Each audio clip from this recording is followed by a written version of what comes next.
It's about time to get started, about 4:45. I want to make sure that we start on time and get you guys out here to dinner and to the evening's festivities. So a quick introduction. My name is John Kucera. I'm the product manager for Salesforce Marketing. And my job is to work with the team to figure out what to build and make sure we build it well. So some of the things that I'm going to be talking about today is some of the recent enhancements that the great team has built in the last year or so. So we've done a lot with campaign management to make it better. And we'll give you some of the tools and teach you how to make this work for your company. Safe harbor as always, the usual yada yada. Don't buy on stuff that isn't existing, but I'm pretty sure everything we're showing is in the app today.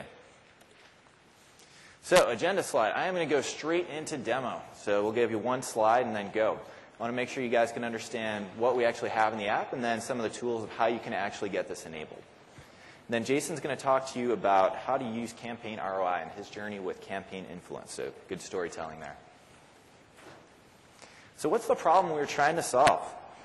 So have you ever wanted to invite 50,000 people to a webinar, or maybe even 200 people to a webinar from Salesforce, but you couldn't do it? Have you ever wanted to register people for a webinar without creating duplicate leads? Have you ever wanted to auto-email people based on what they do in the app, so do some behavioral actions? Ever wanted to summarize those metrics without having to create another report?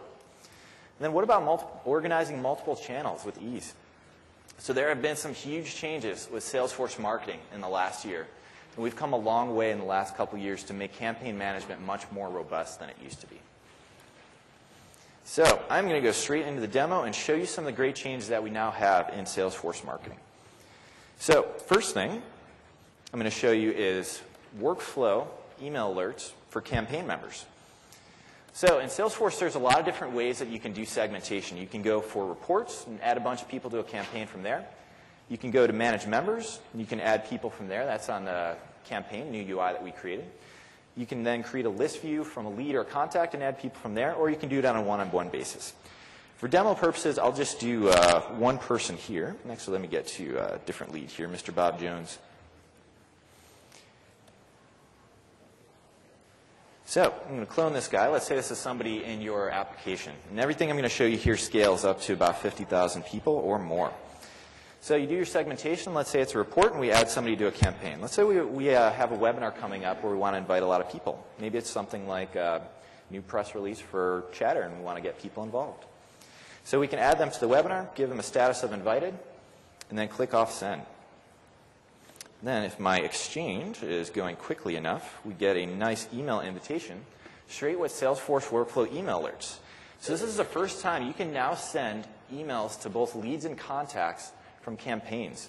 So with mass emails, you've been limited to 1,000, but with workflow email alerts on campaign members, there is not a limit. So with that, then you can pass some key information here so you don't get dupes. So you click on this link. And our link has been disabled. But it would take you to a sites page where you can say who that person is, and when they register, no dupes are created. So for the purpose of this, I want to show you how to actually create those workflow email alerts for campaign members. So if you go into the setup tree, it's really quick and easy. So you go into setup, customize, create for workflows, workflows and approvals. And the first thing we do is create a rule. So this is where you can select the criteria of when you want things to fire. So we've got a lot in here. Let's just create a new one. So then the new object we have in here is campaign member. So this is new as of summer '09. We click next here, and this gives us all the fields that we can use to filter on for campaign member. Let's give this one auto email. We're going to set up a new workflow to email alert for a demo here. So down here are when you want this to fire. I want this to fire only when we create. So I want to send out an email to everybody that is being invited to this webinar. So then down here, I can go down and select the campaign name. So let's say I only want this to fire for the specific campaign. And then equals, and we'll say webinar Q2 2009. So this sets up the criteria of when this rule fires. So every time you save and create a new campaign member, this rule will now fire if it has that name. And if that name matches, then all these actions will happen. So next thing we got to do is set up an action. So what we want to do here is a new email alert. So we want to send email out to these leads and contacts. We'll say it's an auto email. Give it a unique name there. You select a Salesforce email template, which is a campaign member template. Let's say it's our Dreamforce template that we've created here. You can use as many merge fields as you want for both leads and contacts. And then under recipient type, the key thing here, select email field, add it to the campaign. And now we've got this workflow email alert set up so that every time you add somebody to this webinar Q2 2009 campaign, they'll receive an email with this email alert we set up. So great new things you can do with that in the app. So some other things we can do that are new with Summer 09 is campaign member custom fields. So in the past, status was the only real field on campaign that you could use with any value. So let's click into Mr. Ben here. So previously, the only thing you could do was check what status people were at. So maybe you sent them something, maybe they RSVP'd, but you couldn't maintain that history. You couldn't do offer management, so you couldn't track different A/B testing on your web forms. You couldn't do things like registration. How much money did this person did you collect from them? Maybe what their meal preference is. Did they actually RSVP? Did they actually attend? So with custom fields, this is a great way to track that detail on the response without having to tie this all the way back to lead and campaign or contact custom fields. So it's a great way to track additional details by channel. So you can have your webinar fields for webinars, you can have your direct mail fields for direct mail, and your email fields for emails. So to set up a new custom field, let's say we've got a new launch event. Let's say we want to track something like a Dreamforce. We want to create a new meal preference that we want to show on a sites page for registration. So to set up a new custom field on campaign member, pretty easy click trail. We go into setup and then customize, campaigns, and then campaign members. This is that new section of the setup tree which we have all these new capabilities. Click into fields, and then we can see all these standard fields, including the lead and contact fields, which you can show on the campaign member. And then down here is where you can add new custom fields. So for this one, we just want to create a new pick list. So we're going to select pick list here. Select next. We're going to call this meal preference. We'll give it some options. Let's say we've got beef, chicken, fish, and vegetarian. Then we could say if we want a default value and all the other things. Click next. Say who you want to be able to see this. I'm going to say all profiles. And then lastly, which campaign member page layouts do you want to show on? Well, for this one, it's most relevant, not for direct mail, not for email, but for trade show. So I'm going to save it to the trade show page layout that I had previously created. Save it. And then for all my trade shows, I now have that custom field popping in there. So similar to how we saw like RSVP yes and attended for Mr. Ben for the webinar, we'll now have meal preference in for that other one. So other great things that we recently launched in October with Winter 10 is campaign summary fields. So these are a great way to track statistics on a campaign without having to create a new report. So what if you want to just know how many members you have in the campaign, or how many people RSVP'd yes, or how many attended, or maybe how many people just wanted chicken or beef for the upcoming launch? This is a great way to create those metrics, and you can create anything you want using the campaign member criteria. So set these up, and these calculate on a campaign basis. Again, it's a pretty quick setup. We go into the setup tree. I'm going to go into campaigns. I'm setting up a field on campaign which will summarize campaign members. So it's a campaign custom field. I go to campaigns, fields, new custom field. And then new here, recently enabled, is this roll-up summary section. So this is how you can set up these metrics which you don't have to write a report for and give you these great analytics. So click on next here. Let's say we want to count number of beef registrations for that new custom field that we just created, which was the meal preference. So we give it a name there, click on next. Then it's going to ask us what we want to sum up. So we want to sum up all the campaign members. We want to give them a count. So we want to count the number of people who match the criteria. And then down here, we want it only the records that are matching this criteria. So we'll find that new custom field that we just created a second ago, meal preference. We want it to be equal, and then we're going to pick the value that we have from the pick list. We're going to say equals to beef. Click on next. Make it visible to everybody again. And then for this one, we can say which page layout we want it on. So for my campaigns, I want this to be on my tactics. So the way I've set up this org is kind of three-tiered. You've got your programs, initiatives, and tactics. So we save it, and it instantly is on our campaign page layout, and it'll calculate that sum for everybody for whom this is valuable. So lastly, I want to show you another great feature that we released in winter 2010. So in the past, it's been tricky to organize multiple campaigns in Salesforce. So in Summer '09, we released campaign member custom fields, which makes it easier to track these channels. So you can have your webinar fields and your direct mail fields. And you could even create page layouts. So a direct mail page layout for, say, your offer, maybe your PURL, your personal URL, and the other information you're tracking. For webinar, you could put the other information from the registration page. But there wasn't an easy way to say which campaign member sees which page layout. So for my webinar campaigns, I only want to see those webinar fields in all the campaign members. So what we recently released is the campaign member type field. So when we assign this value, so let's say this is a webinar, then this then selects the webinar page layout for all the members of this campaign.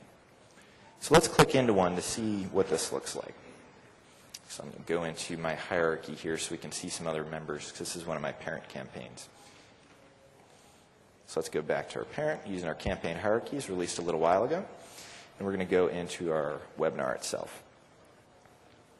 So here you see I have a webinar selected down here. And I'm going to go down to our member, Mr. Ben. And here we're seeing all of our webinar fields. So if I was either cloning this or creating a new campaign, what I can do is quickly and easily change which page layout is used for Ben. So let's say I'm cloning this and I'm making a direct mail campaign. Then all the members of this campaign will then use that direct mail page layout. So this is a great way to organize multiple channels right from within Salesforce and sync all that information to the right place. So for my direct mail one, I've included all the lead and contact key information. So what's their address? Was it valid? What offer did I give them? What was the URL? What was the referral channel, the layout? So how do you set this up? Really quick and easy, kind of like the other things. So if you go into Setup, Customize, Campaigns, Campaign Members, and then at the bottom here, Record Types. So record types are these campaign member type fields that I'm using to drive these different channels. So let's say we want to make a new one here for a launch event. So I just create a new campaign member type here. It's basically just like creating a new pick list value. So we'll call it launch event. Give it a description. Will contain physical event fields. We're going to make sure this is active so it actually shows up for campaigns. Then we can say who we want to enable this for. We'll let all profiles see it for now. But you can secure this down to certain profiles if you like. Keep your data clean. Then finally, say which page layout you want this to apply to. This is a campaign member page layout controlled by this record type. So this is the value this pick list controls. So we want this to show trade show page layout. So now all the members of campaigns that are of type launch event will see this trade show page layout. So it's a great way to organize these things, pretty quick and easy to set up, and adds a lot more power to some of the fields that we've got and some of the capabilities we have in Salesforce. So I want to cut this a little bit short so we have time for Q&A in the end. I'll go quickly back to my slide deck. Key takeaways: automated emails are now easy to set up in Salesforce. Other things we enabled are triggers so that you can clone people in new campaigns for even more advanced setup. We can cover that in another session. Also, force.com sites, which my email blocked, makes it really easy to get leads and contacts nurtured, send them off to a web form, and then without creating a duplicate lead, without creating a duplicate contact, you can then nurture that person right back into Salesforce, creating a campaign member record so you can keep track of what they're doing and do things based on their behavior. Campaign member summaries, these are these great metrics that make these metrics dead simple without creating a report. And then finally, campaign member type is really powerful for organizing multiple channels within Salesforce. So lastly, a plug for the App Exchange. So with Salesforce marketing, we're getting better and better as the years go on, but our partners still fill a very valuable niche here. So we're not going to be the best in breed at everything. So we don't do web tracking, for instance, very well, and our partners do that very well. So on the App Exchange, you can find a lot of solutions for things like mass email, for things like web tracking, for things like lead dedupe that can help complete your marketing portfolio. So why reinvent the wheel? You can go in there and search, and we've got over 140 different marketing apps that can help fill any needs that Salesforce out of the box doesn't give for you. So with that, I'm going to turn it over to Jason. Jason Stewart is a valued customer here and also the leader of our San Francisco user group. And while he's getting set up here, I'm going to pass around this raffle. So if you put your business card in here, we're going to give a raffle at the end of the Q&A for a free flip video. So if you wouldn't mind. Hi, everybody. Thanks, John. My name's Jason Stewart. I work for a company called Demandbase, which is a lead generation software company. Basically, what we do is driven from a platform that consists of about 8.5 million business contacts that we've built in conjunction with all of the leading data providers. And what we try to do is get really up close and personal with you, find out what your needs are, and match the right business contacts to what you want to do, either if you want to build a marketing list or through our B2B web analytics, which analyze all of your anonymous website traffic, look at all of the IP addresses, resolve them, find out which businesses they are, resolve those businesses to what your needs are, so we do all the sorting for you, find the right businesses that have visited your site, and then deliver contacts at those businesses. And there's a suite of analytics as well, really designed on helping you optimize your marketing spend based on the traffic sources and the online sources that are delivering the most value.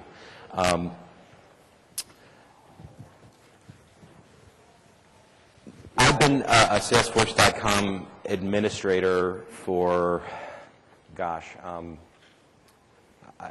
maybe about 8 years now. I was one of the first 500 official certified administrators. But what I've always really done is try to focus on return on investment, and try to make sure that every single opportunity that gets created gets assigned some sort of campaign, so that I can track, where my marketing dollars are going and what's driving the best return, the most return for our money. If someone comes in through my homepage, I have a marketing campaign set up for my homepage, for the secondary pages on the website, for inside sales, everything, going on and on down the list. And that campaign ROI, why would I keep track of it that it didn't just drive what kind of decisions that we make on where we spend our money, what's driving the most quality traffic. And when I was talking to John about this session, and he asked me, well, what do you want to talk about with regard to marketing campaigns, what I said was, I'm like a lot of people out there, I'm really interested in this new thing that you guys just came out with, this campaign influence report. Haven't set it up yet, but it's always been intriguing to me. I want to learn more about it. And I guess sort of what drove it was that age-old question for marketers. When you create a new opportunity or you win, you close a deal, do you credit the very first campaign that person used to find you? Or do you credit the last campaign that touched them for the deal? Can we have it? Just show of hands, A, B, or C. Who credits the very first campaign? Who credits the last one that they touched? Who doesn't know? Well, you can have everything. But it was really driven by this situation where I noticed, it was the end of the quarter, and isn't it amazing how many opportunities get created right before the end of the quarter? And they were for renewals for our subscription service for the B2B web analytics package, and I noticed that the primary campaign associated for every single one of them was inside sales, regardless of where the first one came from. And the reasoning being, I'm sure, well, I've been talking to them on the phone all year. Clearly, I'm the reason why they came back. And I kid sales because it's so easy, but I don't want to belittle their commitment and the work that they do. But, the bottom line was the thing that was most important to me was that first campaign. I want to know if they came in through a Google pay-per-click ad and they just spent $100,000, our product's not that expensive, by the way. I'm just using it as an example.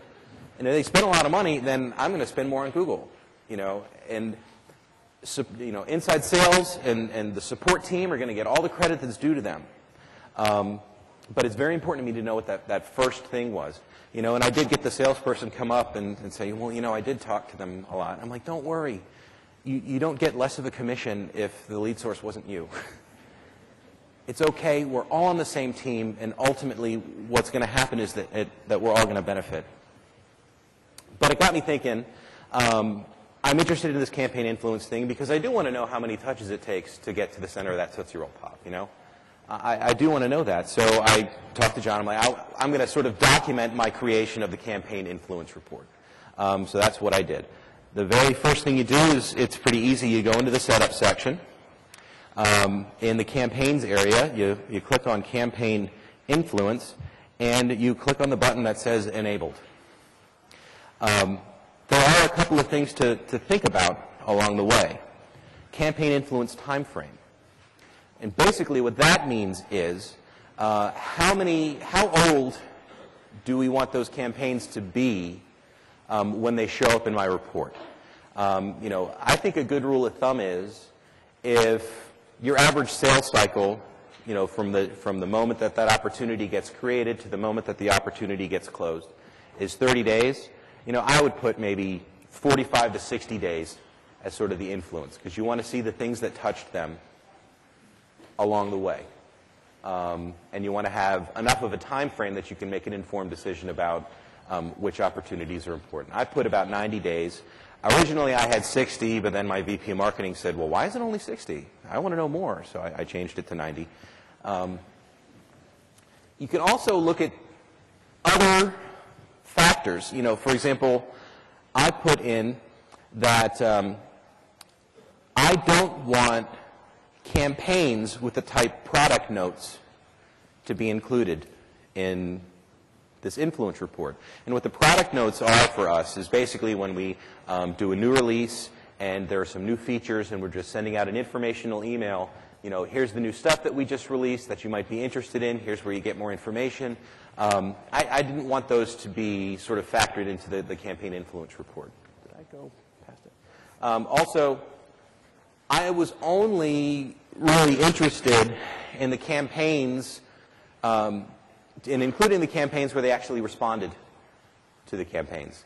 You know, because if you're like me, if you have a lot of customers and you're sending them a lot of emails with different offers along the way, that campaign influence report can get pretty long. So unless they clicked on it or it was a webinar that they registered for, you know, it didn't really have that much of an influence, really. So I didn't include those. And those were some choices I made, and you might think differently. You know, that's why you can customize it for your own needs. The next thing that you got to do if you want to set up the campaign influence report is go to the opportunities page layout. And what the campaign influence report is a related list.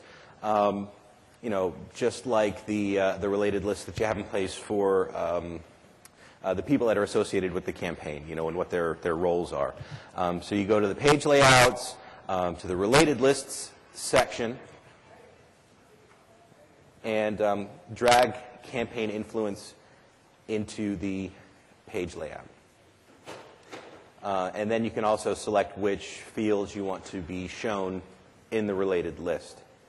You know, I wanted campaign member status so I could see if they actually registered for the webinar, or if they actually attended the webinar, you know, things of that nature. And the first associated date when they were associated with that campaign. So I could sort on that and see what the first campaign that they touched was. And here's how it looks. You know, what you have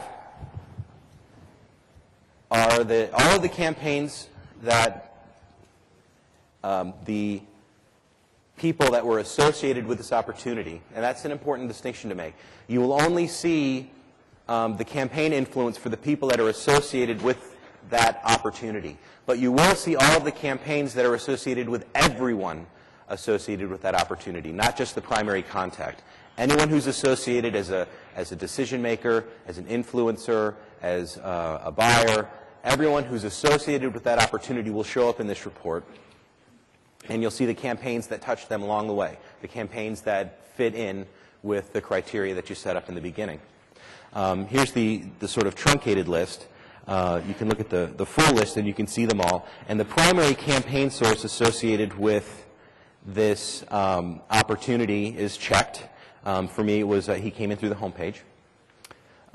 The primary contact on this opportunity came in through the homepage. And you can see which campaigns they responded to. I think this screenshot was actually taken before I indicated that I was only really interested in the opportunities that they responded to. Oh, and on a side note, think really closely and carefully about whether you want the fact that they opened an email to count as a response. Because, if you're sending your emails out of salesforce.com, or even if you're sending your emails out of Vertical Response, Exact Target, any of those other vendors, I found a lot of false positives in my opens, especially if I use the fact that they opened an email as a trigger in my lead scoring mechanism, because different people use email in different ways, and I scan my inbox and I delete the ones that are obviously viruses or trying to sell me Viagra or, the horrible things. I delete those immediately. But then I open them all and sort of look through them and delete them along the way. So, I'm sure a lot of marketers think that I'm, hot to trot on their products because I'm opening every single email that they send. But, I'm a marketer. I want to see if it's any good, right? So think about that before you set it up. But you can see all of the stuff that they did. And if you know that there was a campaign that touched that opportunity that wasn't automatically associated in the campaign influence report, you can also add a campaign manually to that opportunity without necessarily associating it with a particular individual on that opportunity. Now let's get to the good stuff, reporting. Go to run your custom report, run campaigns with influenced opportunities. And here's just a basic example of the kind of report that you can run. I listed it by the date that the opportunity was created and the opportunity name, and I can see all of and I was looking strictly at opportunities, I think, that were closed won. We sell marketing lists and we also have subscriptions, so it's a wide range of stuff. But, look at all of the campaigns that touch those opportunities along the way. And that in and of itself can be pretty interesting. It gets really interesting when I look at my pie chart. Looking at this pie chart at my closed won opportunities, which campaigns touched the most of my closed won opportunities? I can see right off the bat, there's a lot of smaller campaigns here and there, about 75 of them were in the other category. And I'm looking right off the bat, I see there are some significant campaigns in here, like my homepage and the homepage business contacts track and our SEO pages that, no one's going to be associated with those campaigns unless that's how they found us. So I zoomed in a little bit more and I removed a couple of campaigns that I knew were primarily for lead generation of the first degree. So what were the ones that were influencing people along the way? And one thing that I noticed right off the bat that made me feel really good, I see the second one up from the top, above other, email, registered user nurture program. That made me feel really good. What that email program is, and it really validated a lot of work that I had done on the back end, was one of the things that you can do when you register for Demandbase. You create a profile that tells us, what kind of business contacts that you're looking for, what kind of companies you're looking to market to. And we give you $20 free to play around, to buy some business contacts with. There's no minimum purchase, so it's only a couple of business contacts, maybe about 8 or 10, depending on the validity of it. But we were driving a lot of registrations where people would register, and we'd give them money. Here, free, $20, buy some contacts, play around. But a lot of people, registered and they used their free trial money, but a lot of people didn't. So I set up a nurturing campaign. I set it up based, the trigger was if they get created and they built out a profile, and 24 hours later they're still a lead, rather than being converted to a contact, which means they bought something, I'm going to send them a nurturing campaign that says, hey, didn't you find what you needed? We gave you $20 to play around. Here's some links on some help videos to show you how to navigate in the product, and here's one that shows you how to work the shopping cart. And it worked. It worked. And I wouldn't necessarily have known that because they were associated with this campaign, but if I was just looking at the primary campaign source, it would just be where they came from. But now that I'm looking at campaign influence, I can see the other things that they touched along the way that drove them to actually make their buying decision. So I know that my nurturing programs are working, and that was really, really a good feeling. I think that's it with regard to my slides, but I do want to share a couple other ways to use it that as I talked about campaign influence with people, they gave me some ideas. I see Alex over there. Alex, raise your hand. Alex is a great consultant for both salesforce.com work and also for marketing automation, specifically Marketo. And he told me, oh, you're doing a campaign influence report. I'm doing this great thing where I'm using Marketo to track people who are visiting my website. So, using the cookies, whenever they visit a specific web page, I associate them with a marketing campaign that's tagged to that page. So now, they visit X number of pages. I can set it up. I can set up a marketing campaign influence report just looking at, closed won opportunities and the web pages that they looked at while they were going on towards the buying cycle. And I thought, wow, that's great. I bet that prompts you to update all the content on those pages, huh? Those are the ones that people are actually looking at before they buy. That's really great. Another thing that I got to thinking about was, the Salesforce for Twitter application. Create a campaign that just says, I'm really simplifying this. Active in social media campaign. Using Salesforce for Twitter, you do your searches, and you can create leads. I don't know if you've checked it out yet. They talked about it in the keynote, but I really drank the Kool-Aid, at least on Salesforce for Twitter. You got a lot to prove with chatter. I'm just telling you that. But with Salesforce for Twitter, you can create a new lead, and it populates if they have a Twitter username. Anyone who you classify, if they have a Twitter username, if they're active in social media, tack them onto that campaign as responded. And then look at all your closed won opportunities and look at all your closed lost opportunities and see, are the people that I'm selling to, are they really active in social media? Is it really working? Am I doing it right? Are their tweets, are they positive? Are they negative? And that's just another idea. So there's a lot of different ways to use the campaign influence report. I just went over a couple of them.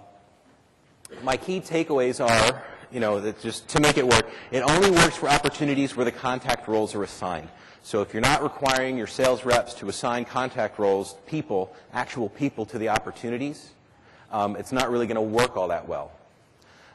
Think about removing your primary lead generation sources from your reports so you can just see the campaigns that touch them along the way to their buying decision, which reminds me, I'd love to see, some sort of roll-up that just tells me how many, a report, how many subsidiary campaigns are involved in the report, in that listing. So I can get an average on how many touches does it take before they finally buy, and use campaign influence for that. So consider that a feature request.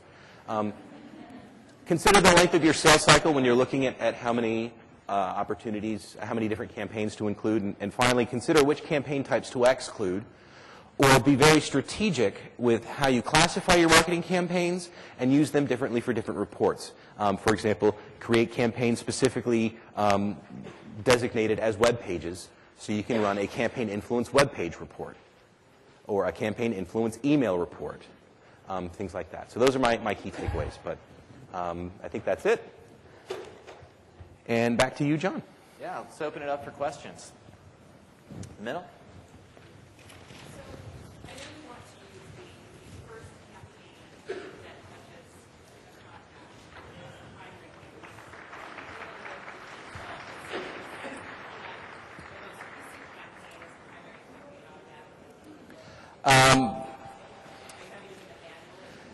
do a lot of stuff manually. I mean, the way she says, how do you deal with, you want to use the first campaign as the primary campaign source, but the default is the latest campaign.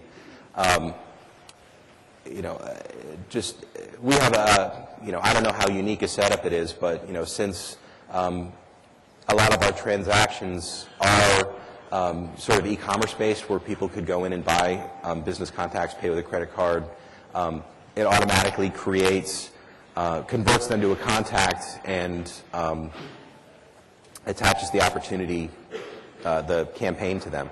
It does get a little tricky with you know, our subscription service, which doesn't do that automatically, and I do have to do some correcting manually.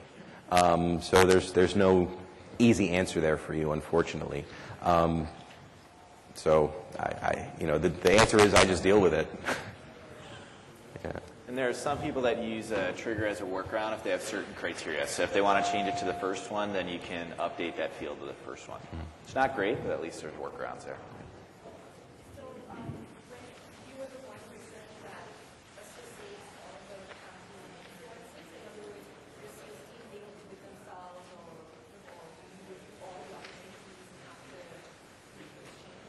Well, you know, my sales team is pretty good at doing it, but invariably there's things that I do to fill in the blanks or correct mistakes, and I do use a lot of third-party tools. You know, one of the things that I do, I have a custom field for every lead called landing page ID.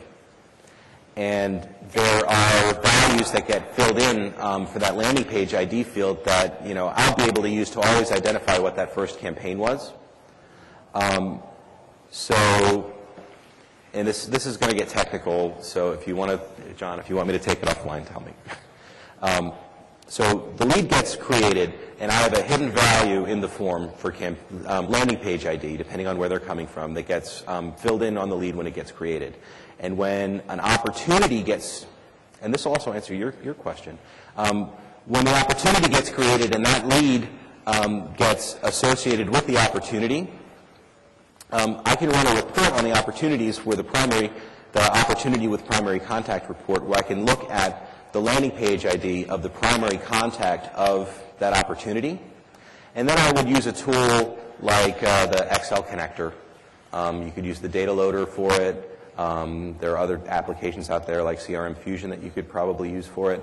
You know, but I have a spreadsheet where I look, you know, and I sort it by the landing page ID. And if I see, you know, all of these were this email campaign on this date, I change the lead source to email campaign and the primary campaign ID as that email campaign, and use Excel connector to upload them in. And, you know, I see you making faces going, oh my God, that's so much work. It takes 10 minutes. You know, it really, honestly, and for true, takes 10 minutes.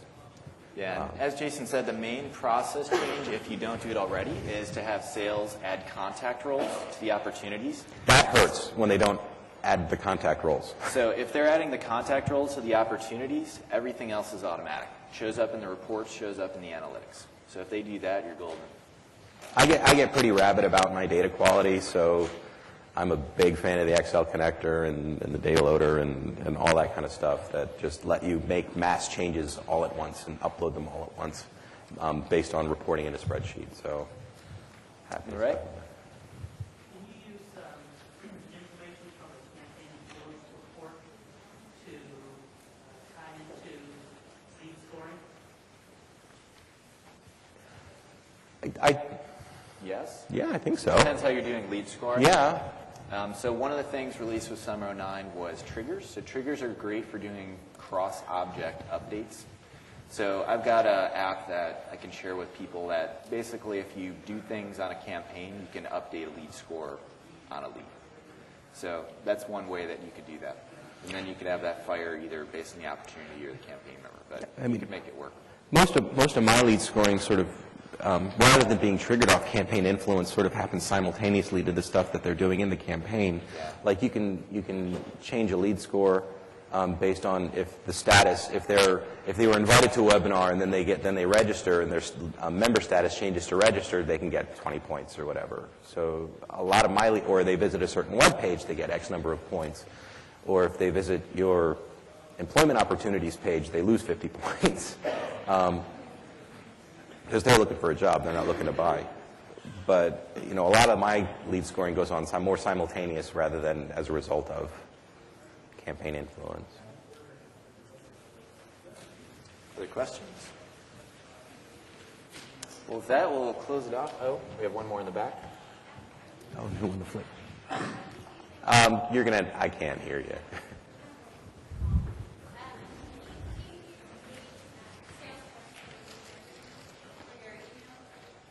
I'm actually a Marketo customer. So I use Marketo for lead scoring and for email campaigns and nurturing, specifically that registered user campaign to people who haven't purchased yet is triggered out of Marketo. Where did the jar of business cards end up? Is it in the back here? I want to make sure we get that raffle before we send you off on your way. Oh, did some people not get it? Looks like we missed at least a row here.